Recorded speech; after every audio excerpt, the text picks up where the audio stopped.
Diri itu kita menyadari betapa lemahnya kita. Kita menyadari betapa banyaknya kekurangan-kekurangan dalam diri kita. Kita menyadari betapa mudahnya kita itu terpeleset dalam salah, dalam khilaf, dan lain sebagainya. Kita tertawakan diri kita.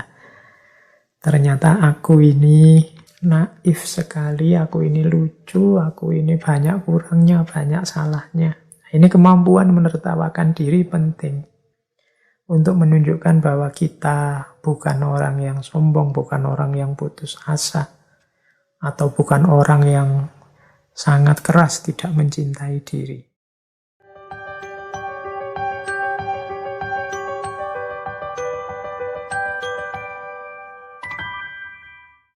Indikator diri yang ideal.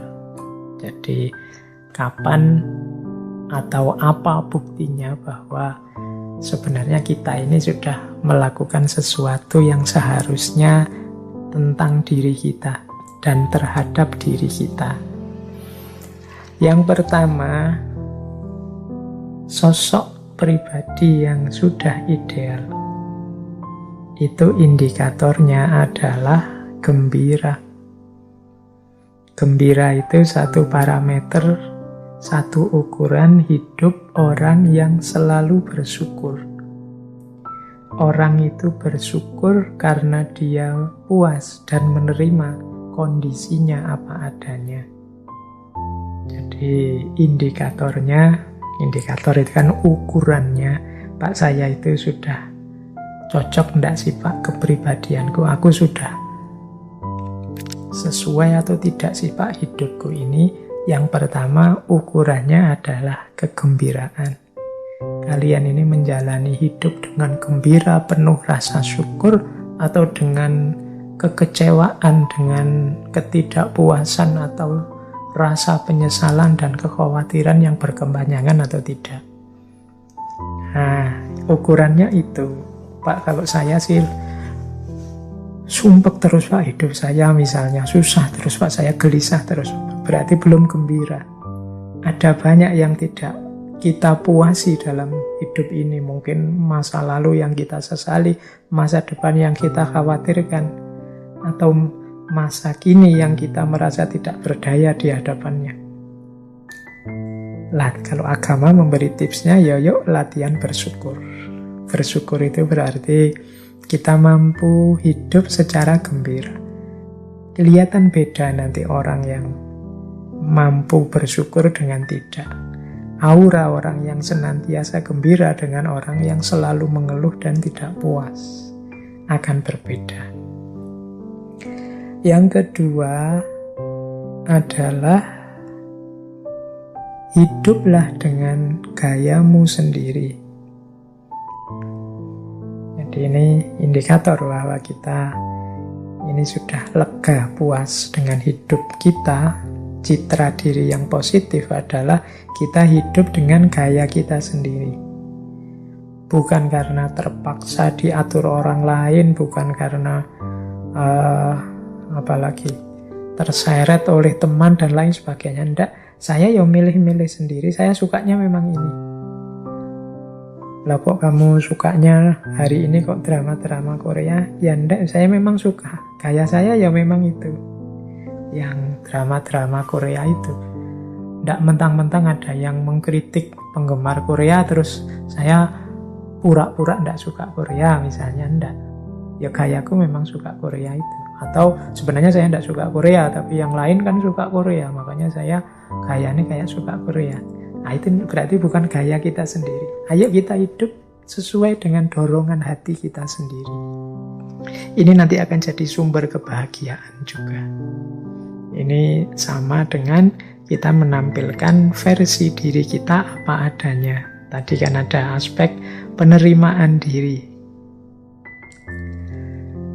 Terus ukuran yang ketiga, selain gembira dan hidup dengan gaya kita sendiri, adalah kita siap untuk disukai atau tidak disukai. Ya hidup ini kan memang tadi kita hidup dengan gaya kita sendiri, mungkin ada orang yang suka atau tidak suka dengan kita. Ada orang yang nyinyir, ada orang yang iri, ada orang yang dengki, atau ada orang yang mengidolakan kita berlebihan, itu kan menyukai kita, dan lain sebagainya. Dan kita tidak terpengaruh dengan itu. Silahkan saja orang setuju atau tidak dengan pilihan hidupku, dengan gaya yang kuanggap baik dan benar ini, monggo saja. Tapi inilah aku, apa adanya. Baik kalian suka atau tidak suka. Nah, ini indikator ketiga. Jadi kalau kita sudah bisa gembira, kalau kita sudah hidup dengan gaya kita sendiri, kemudian kita siap untuk disukai atau tidak disukai, ya, kemungkinan kita sudah punya citra diri, pemahaman diri yang positif. Kan banyak orang hari ini yang tidak siap kalau tidak disukai. Kadang-kadang sudah melakukan kebaikan, tetapi kok tidak ada yang respon ya, kok tidak ada yang jempol, nggak ada yang like, viewernya kok sangat sedikit, subscribernya sedikit misalnya. Terus kita tidak siap, oh, sudahlah kalau gitu aku tidak begitu lagi, itu berarti tidak siap untuk disukai. Jadi tujuan dari kebaikan-kebaikan tadi hanya komentarnya orang, ACC persetujuannya orang. Nah, ini menunjukkan kita belum positif kalau memang hanya begitu.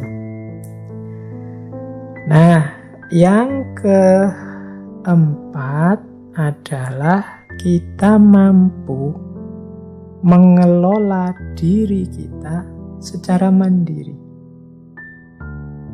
Mengelola diri secara mandiri itu maksudnya ya kita ini emosi-emosi kita bisa kita kelola sendiri. Jadi kita bisa memanage diri kita sendiri tanpa bantuan orang lain.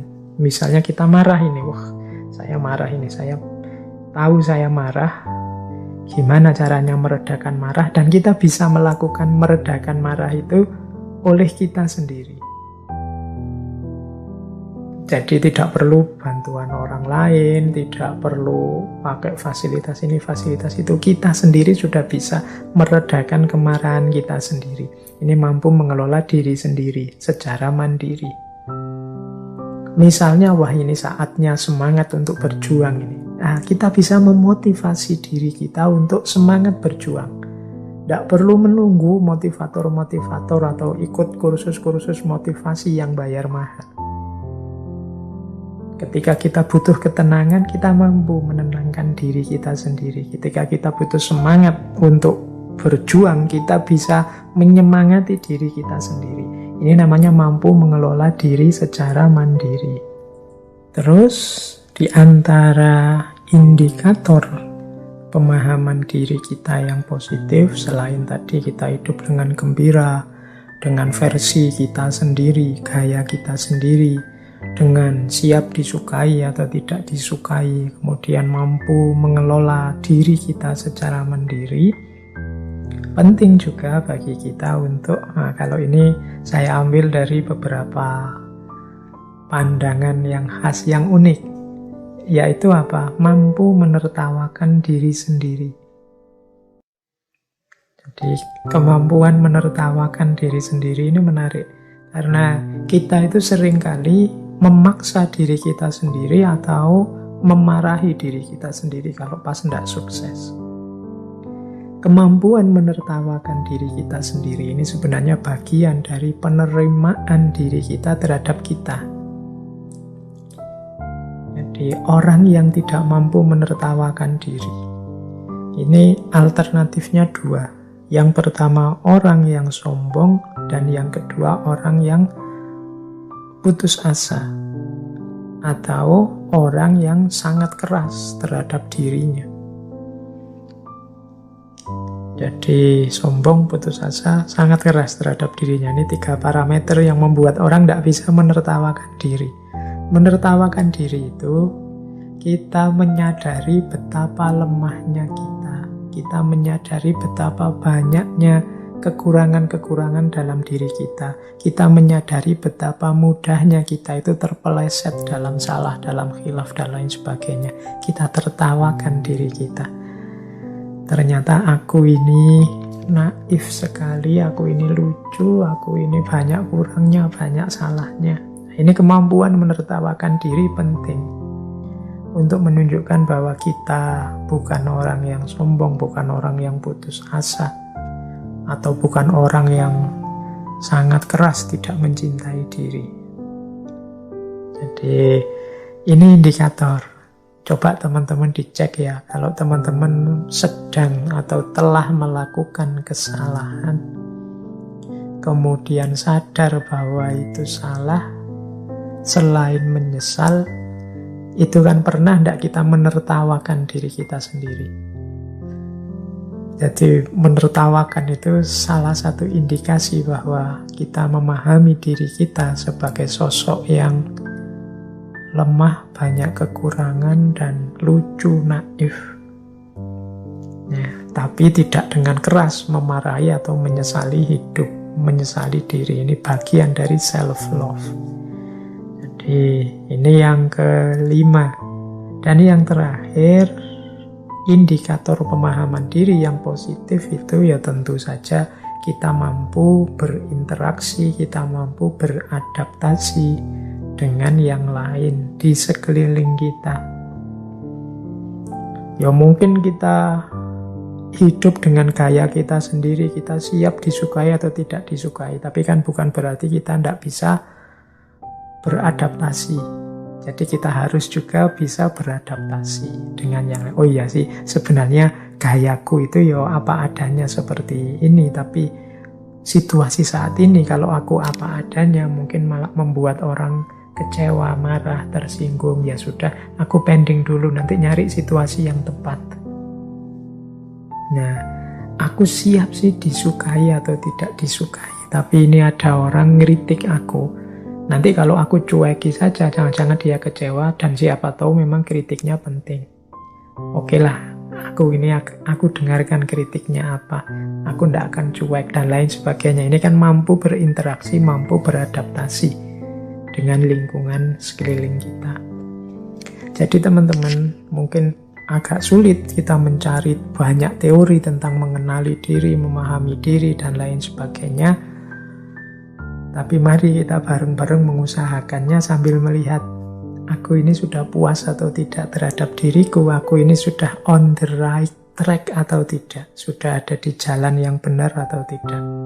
Antara lain dengan melihat kita ini gembira atau tidak, kita sudah hidup dengan versi keinginan kita sendiri atau tidak, kita ini siap disukai dan tidak disukai atau tidak, kita mampu mengelola emosi-emosi, mengelola diri kita sendiri atau tidak, kita mampu menertawakan diri kita atau tidak, dan terakhir kita mampu berinteraksi dan beradaptasi dengan lingkungan sekeliling atau tidak. Ini indikator-indikatornya. Ya tentu saja tidak ada manusia yang sempurna. Seperti tahap-tahap tadi, selalu saja terbuka ruang untuk pengembangan diri, peningkatan kualitas diri. Wong kita ini manusia yang tidak sempurna, selalu saja mungkin salah, mungkin tidak pas, mungkin keliru.